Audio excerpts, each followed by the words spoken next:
Hi friends, എല്ലാവർക്കും പുതിയൊരു വീഡിയോയിലേക്ക് സ്വാഗതം. അപ്പോൾ ഇന്ന് നമ്മൾ വന്നിട്ടുള്ളത് നല്ലൊരു ബ്രേക്ക്ഫാസ്റ്റ് കോംബോ ആയിട്ടാണ്. വളരെ എളുപ്പത്തിൽ ഉണ്ടാക്കാൻ പറ്റിയ നല്ല പൂ പോലെ സോഫ്റ്റായ ഇടിയപ്പത്തിൻ്റെ റെസിപ്പിയാണ് ഇന്ന് ഷെയർ ചെയ്യാൻ പോണത്. ഇതിനൊപ്പം കഴിക്കാൻ പറ്റിയ റെസ്റ്റോറൻറ്റ് സ്റ്റൈലിലുള്ള നല്ലൊരു ഗ്രീൻ ബീൻസ് കറിയും കൂടി നമ്മൾ ഇതിനൊപ്പം ഷെയർ ചെയ്യുന്നുണ്ട്. അപ്പോൾ ഈ ഒരു നല്ല ടേസ്റ്റി ആയിട്ടുള്ള ബ്രേക്ക്ഫാസ്റ്റ് കോംബോ എങ്ങനെയാണ് എളുപ്പത്തിൽ ഉണ്ടാക്കിയെടുക്കണേന്ന് നോക്കാം. നമുക്ക് നേരെ വീഡിയോയിലേക്ക് പോവാം. വീഡിയോ ഇഷ്ടപ്പെട്ടാലൊന്ന് ലൈക്ക് ചെയ്യാനും നമ്മുടെ ചാനൽ ഒന്ന് സബ്സ്ക്രൈബ് ചെയ്ത് സപ്പോർട്ട് ചെയ്യാനും മറക്കരുത്. സബ്സ്ക്രൈബ് ബട്ടൻ്റെ അടുത്തുള്ള ഒരു കുഞ്ഞു ബെല്ലൈക്കൺ മറക്കാതെ ഒന്ന് പ്രസ് ചെയ്തിട്ടേക്കണേ. അപ്പോൾ ശരി, നമുക്ക് വേഗം തന്നെ വീഡിയോയിലോട്ട് പോവാം. അപ്പോൾ ആദ്യം തന്നെ നമുക്കൊരു പാത്രത്തിലേക്ക് 2 കപ്പ് അളവിൽ അരിപ്പൊടി ഇട്ട് കൊടുക്കാം. നമ്മൾ സാധാരണ അപ്പത്തിനും ഇടിയപ്പത്തിനും പത്തിരിക്കും ഒക്കെ എടുക്കുന്ന അരിപ്പൊടി ഉണ്ടല്ലോ, ആ ഒരു ഫൈനായിട്ട് പൊടിച്ച അരിപ്പൊടി തന്നെയാണ് ഇടിയപ്പം ഉണ്ടാക്കാനായിട്ട് ഏറ്റവും നല്ലത്. സാധാരണ നമ്മൾ വീട്ടിൽ പൊടിച്ച് വറുത്തെടുക്കുന്ന അരിപ്പൊടി ഉണ്ടല്ലോ, നല്ല ഫൈനായിട്ട് പൊടിച്ചത്, അതാണെങ്കിൽ നമുക്കിതിലേക്ക് എടുക്കാം, കുഴപ്പമൊന്നുമില്ല. ഇനി ഇതിലേക്ക് തന്നെ നമുക്ക് ആവശ്യത്തിനുള്ള ഉപ്പും കൂടി ചേർത്ത് കൊടുക്കാം. ഞാനൊരു 3/4 ടേബിൾ സ്പൂണോളം ഉപ്പ് ചേർത്ത് കൊടുക്കുന്നുണ്ട്. പൊടിയിലേക്ക് ഉപ്പ് ചേർത്ത് കൊടുത്തത് കൊണ്ട് തന്നെ നന്നായിട്ടൊന്ന് മിക്സ് ചെയ്ത് കൊടുക്കണം. അതിനുശേഷം ഇതിലേക്ക് നമുക്ക് 1 ടീസ്പൂൺ അളവിൽ വെളിച്ചെണ്ണ കൂടി ഒഴിച്ചു കൊടുക്കാം. ശേഷം ഒന്നുകൂടി ഒന്ന് മിക്സ് ചെയ്ത് കൊടുക്കാം.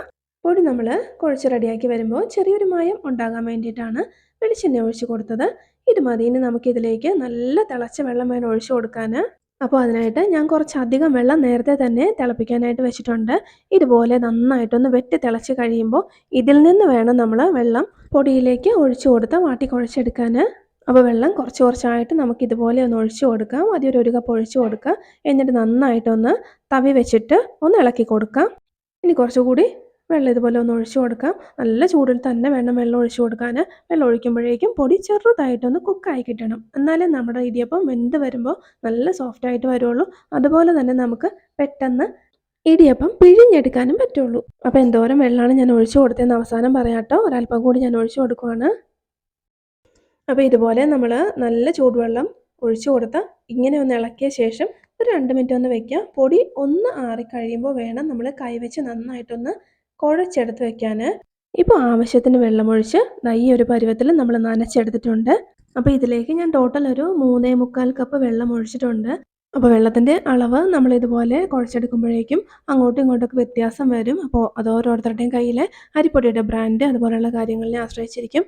അപ്പോൾ കുറച്ചൊന്ന് വ്യത്യാസപ്പെട്ടു എന്ന് വെച്ചിട്ടൊന്നും ഒരു കുഴപ്പമില്ല. ഈ രീതിയിൽ നമ്മൾ നനച്ച് റെഡിയാക്കി എടുത്താൽ മതി. ഇതുപോലെ നമ്മൾ കയ്യിലെടുത്താൽ ഒന്ന് പ്രസ് ചെയ്ത് കൊടുക്കുമ്പോൾ നല്ല സോഫ്റ്റ് ആയിട്ടൊന്ന് പ്രസ് ആവണം. എന്നാൽ കയ്യിലോട്ട് പിടിക്കാനും പാടില്ല. ഇതാണ് നമ്മളുടെ കറക്റ്റ് പരുവം. ഇപ്പോൾ ഇതിൻ്റെ ആ ഒരു തീ ചൂടൊന്ന് ആറിയിട്ടുണ്ട്. ഇനി നമുക്കിത് കൈവച്ച് പതുക്കെ നന്നായിട്ടൊന്ന് പ്രസ് ചെയ്ത് കുഴച്ചെടുക്കാം. ഒരു 2-3 മിനിറ്റ് ഇത് നന്നായിട്ടൊന്ന് സോഫ്റ്റായിട്ട് കുഴച്ചെടുത്താൽ മതി. നന്നായിട്ട് ആറിപ്പോണതിന് മുമ്പ് വേണം ഇതുപോലെ ചെയ്തെടുക്കാൻ. അപ്പോൾ മാവ് നല്ല സൂപ്പർ സോഫ്റ്റായിട്ട് നമ്മൾ റെഡിയാക്കി വെച്ച് കഴിഞ്ഞു. ഇനി ഇതിൽ നിന്ന് കുറച്ച് ഒന്നെടുത്ത് പ്രസ്സിൽ വെക്കാൻ പാകത്തിന് ഒന്ന് ഷേപ്പ് ചെയ്ത് കൊടുക്കാം. ഇത്രയും മതി. ഇനി നമുക്ക് ഇടിയപ്പത്തിൻ്റെ ഒരു പ്രസ്സിൽ കുറച്ച് ഓയിൽ ഒന്ന് തേച്ച് കൊടുക്കാം. ഇനി ഇതിലേക്ക് നമുക്ക് മാവ് റെഡിയാക്കിയത് ഒന്ന് വെച്ച് കൊടുക്കാം. അപ്പോൾ അതിൽ ഒരു സ്പേസിനനുസരിച്ച് ഇതുപോലെ ഒന്ന് ഫില്ല് ചെയ്ത് കൊടുത്ത ശേഷം ബാലൻസ് ഉള്ളത് നമുക്കൊന്ന് ഇതുപോലെ ഒന്ന് മാറ്റാം. അതിനുശേഷം ഇതൊന്ന് ലോക്ക് ചെയ്ത് കൊടുക്കാം. അപ്പോൾ ഇടിയപ്പം ആദ്യം നമുക്ക് എന്തായാലും കുറച്ച് വാഴയിലയിൽ ഒന്ന് റെഡിയാക്കി എടുക്കാം. അപ്പോൾ അതിനായിട്ട് സ്ക്വയറായിട്ട് ഒന്ന് കട്ട് ചെയ്ത് വെച്ച വാഴയിലയിലേക്ക് കുറച്ച് തേങ്ങാപ്പീര ഇട്ട് കൊടുക്കാം. വാഴയിലയിൽ നമ്മളിത് വേവിക്കുന്നതുകൊണ്ട് ഇതിലേക്ക് നമ്മൾ ഓയിലൊന്നും ഗ്രേസ് ചെയ്യേണ്ട ആവശ്യമില്ല. ആ ഒരു വാഴയില ഒന്ന് വാടി കഴിയുമ്പോൾ തന്നെ അതിൽ നിന്ന് ചെറിയൊരു ഓയിൽ കണ്ടൻറ്റ് ഉണ്ടാവും. അത് തന്നെ ധാരാളമാണ്.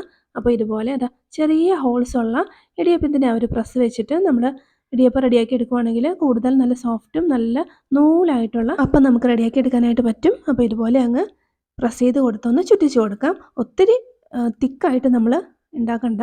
ഇത്രയും മതി. ഇനി നമുക്ക് അടുത്തതും കൂടി ഇതുപോലെ ഒന്ന് ചെയ്തെടുക്കാം. അപ്പോൾ പകുതി മാത്രമേ നമ്മൾ വാഴയിലയിൽ ഇങ്ങനെ ചെയ്യുന്നുള്ളൂ. ആ ഒരു ടേസ്റ്റും ഫ്ലേവറും ഒക്കെ കിട്ടാൻ വേണ്ടിയിട്ടാണ്. അപ്പോൾ ഇതുപോലെ ചെയ്ത് കൊടുത്ത് നമുക്കിതൊന്ന് വേവിക്കാനായിട്ട് വയ്ക്കാം.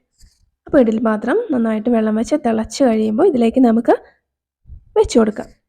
അപ്പോൾ ഇലയിൽ നമ്മൾ റെഡിയാക്കി എടുക്കുമ്പോൾ എല്ലാം കൂടി ഒറ്റ ട്രിപ്പിന് തന്നെ വെക്കാൻ പറ്റില്ല. എല്ലാം കൂടി ഇരുന്ന് ജാമായി ആകെ കൊളമായി പോകും. ഇതൊരു 2 മിനിറ്റ് ഇങ്ങനെ ഇരുന്ന് ആവി വരട്ടെ. അതിന് ശേഷം വേണം നമുക്ക് അടുത്തത് വെക്കാൻ. അപ്പോൾ ഇതൊന്ന് അടച്ചു വെക്കാം. ഇതുപോലെ ഒന്ന് ആവി വന്നു കഴിഞ്ഞാൽ പിന്നെ നമുക്ക് അടുത്തതും കൂടി വെച്ച് കൊടുക്കാം. അപ്പോൾ ഇങ്ങനെ ചെയ്താൽ നമുക്ക് ഇലയിൽ നല്ല പെർഫെക്റ്റ് ഇടിയപ്പം റെഡിയാക്കി എടുക്കാം.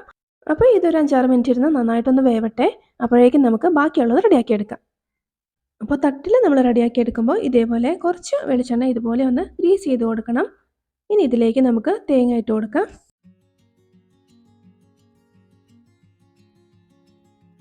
ഇനി ഇതുപോലെ ഒന്ന് പ്രസ് ചെയ്ത് കൊടുക്കാം. അതുപോലെ നമ്മൾ ഒത്തിരി തിക്കാവാതെ വേണം ഇതിലും റെഡിയാക്കി എടുക്കാൻ, എന്നാലേ കഴിക്കാൻ ടേസ്റ്റ് ഉണ്ടാവുള്ളൂ.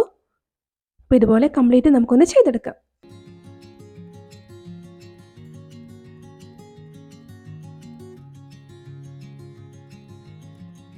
ആ ഒരു ടൈമിൽ നമ്മൾ വാഴയിലയിൽ റെഡിയാക്കി എടുത്ത ഇടിയപ്പം എന്താ നല്ല സൂപ്പർ സോഫ്റ്റ് ആയിട്ട് വെന്തിട്ടുണ്ട്. ഇനി നമുക്ക് ഇതിൽ നിന്നെടുത്ത് മാറ്റാം.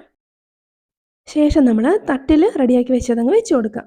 ഇതും കൂടി അടച്ച് വെച്ച് നന്നായിട്ടൊന്ന് വേവിച്ചെടുക്കാം.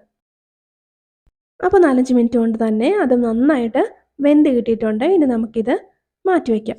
അപ്പോൾ നല്ല പഞ്ഞി പോലുള്ള ഇടിയപ്പമാണ് നമ്മൾ ഉണ്ടാക്കിയെടുത്തിട്ടുള്ളത്. അപ്പോൾ വാഴയിലയിൽ നമ്മൾ ഉണ്ടാക്കിയെടുത്ത ഇടിയപ്പത്തിന് കുറച്ചുകൂടി ടേസ്റ്റ് കൂടും, അതറിയാമല്ലോ. അപ്പോൾ ബ്രേക്ക്ഫാസ്റ്റിന് വേണ്ടിയുള്ള നമ്മളുടെ ഇടിയപ്പം ഇവിടെ റെഡി ആയിട്ടുണ്ട്. ഇനി ഇതിന് പറ്റിയ ഒരു അടിപൊളി കറിയും കൂടി നമുക്ക് റെഡിയാക്കി എടുക്കാം. അപ്പോൾ അതിനായിട്ട് ഞാൻ തലേ ദിവസം തന്നെ ഒരു ഗ്ലാസ് ഗ്രീൻ പീസ് ഒന്ന് കുതിർത്താനായിട്ട് വെച്ചിരുന്നു. അത് നന്നായിട്ട് കഴുകിയ ശേഷം കുക്കറിലേക്ക് ഇട്ട് കൊടുത്തിട്ടുണ്ട്. ഇനി ഇതിലേക്ക് നമുക്ക് ഒരു മീഡിയം വലുപ്പത്തിലുള്ള ക്യാരറ്റ് പീൽ ഓഫ് ചെയ്തതാ ഇതേപോലെ ഒന്ന് കട്ട് ചെയ്ത് ഇട്ട് കൊടുക്കുക. ഒപ്പം തന്നെ ഒരു മീഡിയം സൈസിലുള്ള ഉരുളക്കിഴങ്ങ് അതും കൂടി ഒന്ന് ക്യൂബ്സ് ആയിട്ട് കട്ട് ചെയ്ത് ഇട്ട് കൊടുക്കാം. ഇനി ഇതിലേക്കൊരു 1 ടീസ്പൂൺ മഞ്ഞൾപ്പൊടി ചേർത്ത് കൊടുക്കാം. ആവശ്യത്തിനുള്ള ഉപ്പ് ചേർത്ത് കൊടുക്കാം. ഇനി ഇതിലേക്ക് നമുക്ക് ആവശ്യത്തിന് വെള്ളവും കൂടി ഒഴിച്ച് നല്ലപോലെ ഒന്ന് വേവിച്ചിട്ടെടുക്കാം. ഞാനൊരു 4 വിസിൽ കേൾക്കി നല്ലപോലെ ഒന്ന് വേവിച്ചെടുക്കുന്നുണ്ട്. നന്നായിട്ട് വെന്ത് പ്രഷറെല്ലാം പോയി കഴിഞ്ഞ് ഓപ്പൺ ചെയ്ത് നോക്കാം. നല്ല സോഫ്റ്റായിട്ട് വെന്തിട്ടുണ്ട്. ഇനി നമുക്കിതിലേക്ക് വേണ്ടുന്ന മസാല ഐറ്റംസ് ഒന്ന് റെഡിയാക്കി എടുക്കാം. അപ്പോൾ അതിനായിട്ട് ഞാനൊരു ചട്ടി ഒന്ന് ചൂടാവാനായിട്ട് വെച്ചിട്ടുണ്ട്. ഇതിലേക്ക് നമുക്ക് 2 ടീസ്പൂൺ വെളിച്ചെണ്ണ ഒഴിച്ച് കൊടുക്കാം. ഇനി ഒരു 1/2 ടീസ്പൂൺ കടുക് ചേർത്ത് കൊടുക്കാം. കടുകൊക്കെ ഒന്ന് പൊട്ടിക്കഴിയുമ്പോൾ ഇതിലേക്ക് 1 ടേബിൾ സ്പൂൺ അളവിൽ ഇഞ്ചി ഇതുപോലെ ഒന്ന് കട്ട് ചെയ്തിട്ട് കൊടുക്കാം. ഒന്ന് ജസ്റ്റ് ഇളക്കി കൊടുക്കുക. അതിനുശേഷം ഇതിലേക്ക് നമുക്ക് ഒരു 5 അല്ലി വെളുത്തുള്ളി ഇതുപോലെ തന്നെ ഒന്ന് നീളത്തിൽ കട്ട് ചെയ്ത് അതും കൂടി ചേർത്ത് കൊടുക്കാം. ഒന്ന് ഇളക്കി കൊടുത്തുകൊണ്ട് ജസ്റ്റ് ഒന്ന് കുക്ക് ചെയ്തെടുക്കുക. അതിനുശേഷം ഇതിലേക്ക് ഒരു 2 മീഡിയം വലിപ്പത്തിലുള്ള പച്ചമുളക് അതും കൂടി ഒന്ന് സ്ലൈസ് ചെയ്തിട്ട് കൊടുക്കാം. മൂന്നും കൂടി ഒരു 2 മിനിറ്റ് നന്നായിട്ട് ഇളക്കി കൊടുക്കുക. അതിനുശേഷം ഇതിലേക്ക് നമുക്ക് ഒരു മീഡിയം വലിപ്പത്തിലുള്ള സവാള ഇതുപോലെ ഒന്ന് കട്ട് ചെയ്ത് അതും കൂടി ചേർത്ത് കൊടുക്കാം. സവാള പെട്ടെന്നൊന്ന് വഴണ്ടി കിട്ടാൻ വേണ്ടിയിട്ട് ഒരു 1/2 ടീസ്പൂൺ ഉപ്പും കൂടി ചേർത്ത് കൊടുക്കാം. ഇനി നന്നായിട്ടൊന്ന് ഇളക്കി കൊടുക്കാം. സവാള ഒരുപാട് ബ്രൗൺ കളറൊന്നും ആവണ്ട, ചെറുതായിട്ടൊന്ന് സോഫ്റ്റായി കിട്ടുന്നത് വരെ ജസ്റ്റ് ഒന്ന് വഴറ്റിയെടുത്താൽ മതി. ഇതുപോലെ ഒന്ന് 2-3 മിനിറ്റ് വഴറ്റിയെടുത്ത് കഴിഞ്ഞാൽ പിന്നെ നമുക്കിതിലേക്ക് പൊടികൾ ചേർത്ത് കൊടുക്കാം. 1/2 ടീസ്പൂൺ മഞ്ഞൾപ്പൊടി, 1 ടീസ്പൂൺ അളവിൽ മല്ലിപ്പൊടി, 1 ടീസ്പൂൺ അളവിൽ സാധാരണ മുളക് പൊടി, ഇനി ഒരു 1/2 ടീസ്പൂൺ അളവിൽ ഗരം മസാല, 1/4 ടീസ്പൂൺ അളവിൽ കുരുമുളക് ഒന്ന് ക്രഷ് ചെയ്തെടുത്തത് അതും കൂടി ചേർത്ത് കൊടുത്ത് എല്ലാം കൂടി ഒന്ന് നന്നായിട്ട് ഇളക്കി കൊടുത്ത് ജസ്റ്റ് ഒന്ന് കുക്ക് ചെയ്തെടുക്കുക. ആ ഒരു പൊടികളുടെ പച്ചച്ചുവ ഒന്ന് മാറി കിട്ടിയാൽ മതി. അതിനുശേഷം നമുക്ക് ഫ്ലെയിം ഓഫ് ചെയ്യാം. ഇനി നമ്മൾ വഴറ്റിയെടുത്ത ഈ ഒരു മിക്സ് നമ്മൾ വേവിച്ച് വെച്ചിരുന്ന ഗ്രീൻ പീസിലേക്ക് അങ്ങ് ഇട്ട് കൊടുക്കുക. അപ്പോൾ ഇതുപോലെ കംപ്ലീറ്റ് ഇട്ട് കൊടുത്ത് നന്നായിട്ടൊന്ന് ഇളക്കി യോജിപ്പിച്ച് കൊടുക്കുക. അതിനുശേഷം ഹൈ ഫ്ലെയിമിൽ ഒറ്റ വിസിൽ കേൾക്കെ ഇതൊന്ന് കുക്ക് ചെയ്തെടുക്കാം. ആ ഒരു മസാലയും ഗ്രീൻ പീസും എല്ലാം കൂടി നന്നായിട്ടൊന്ന് യോജിച്ച് കുറച്ചൊന്ന് തിക്കായി നല്ല ടേസ്റ്റി ആയിട്ട് വരാനാണ് നമ്മളിങ്ങനെ ചെയ്യുന്നത്. അപ്പോൾ ഇത് ഒറ്റ വിസിൽ മാത്രം കേൾപ്പിച്ച് ഒന്ന് കുക്ക് ചെയ്യാം. അപ്പോൾ ഒരു വിസിൽ കേൾപ്പിച്ച് ഞാൻ ദാ ഒന്ന് തുറന്ന് നോക്കിയിട്ടുണ്ട്. വീണ്ടും ഫ്ലെയിം ഓൺ ചെയ്ത് വെച്ച് കൊടുത്തു. അപ്പോൾ ഇതുപോലെ നമ്മൾ വെച്ച് കൊടുക്കും. വെള്ളം വേണമെന്നുണ്ടെങ്കിൽ നമുക്ക് ഒഴിച്ചു കൊടുക്കാം. ഇനി ഇതിലേക്ക് നമുക്കൊന്നും ചേർക്കാനില്ല. അല്പം കറിവേപ്പിലകൾ ചേർത്ത് ഒന്ന് ഇളക്കി കൊടുക്കുക. അതിനുശേഷം നമുക്ക് ഫ്ലെയിം ഓഫ് ചെയ്യാം. നല്ല ടേസ്റ്റി ആയിട്ടുള്ള അത്യാവശ്യം നല്ല കുറുകിയ നല്ല അടിപൊളി ഒരു ഗ്രീൻ ബീൻസ് കറി ഇവിടെ റെഡി ആയിട്ടുണ്ട്. റെസ്റ്റോറൻറ്റ്സിലൊക്കെ കിട്ടുന്ന പോലത്തെ നല്ല ടേസ്റ്റിലും അതുപോലെ തന്നെ വളരെ എളുപ്പത്തിലും നമ്മളിത് ഉണ്ടാക്കിയെടുത്തിട്ടുണ്ട്. ഇനി നമുക്ക് ഫ്ലെയിം ഓഫ് ചെയ്യാം. അപ്പം നമ്മുടെ നല്ല അടിപൊളി ബ്രേക്ക്ഫാസ്റ്റ് കോംബോ നല്ല ടേസ്റ്റി ആയിട്ടും വളരെ ഈസി ആയിട്ടും നമ്മൾ ഉണ്ടാക്കിയെടുത്തിട്ടുണ്ട്. അപ്പോൾ എല്ലാവർക്കും വീഡിയോ ഇഷ്ടപ്പെട്ടെന്ന് വിചാരിക്കുന്നു. ഇഷ്ടപ്പെട്ടാൽ ഒന്ന് ലൈക്ക് ചെയ്യണം. കൂടെ തന്നെ നമ്മുടെ ചാനലും കൂടി മറക്കാതെ മടിക്കാതെ ഒന്ന് സബ്സ്ക്രൈബ് ചെയ്യണം. അപ്പോൾ ഇത്രയേ ഉള്ളൂ. മറ്റൊരു നല്ല റെസിപ്പിയുമായി വീണ്ടും കാണാം.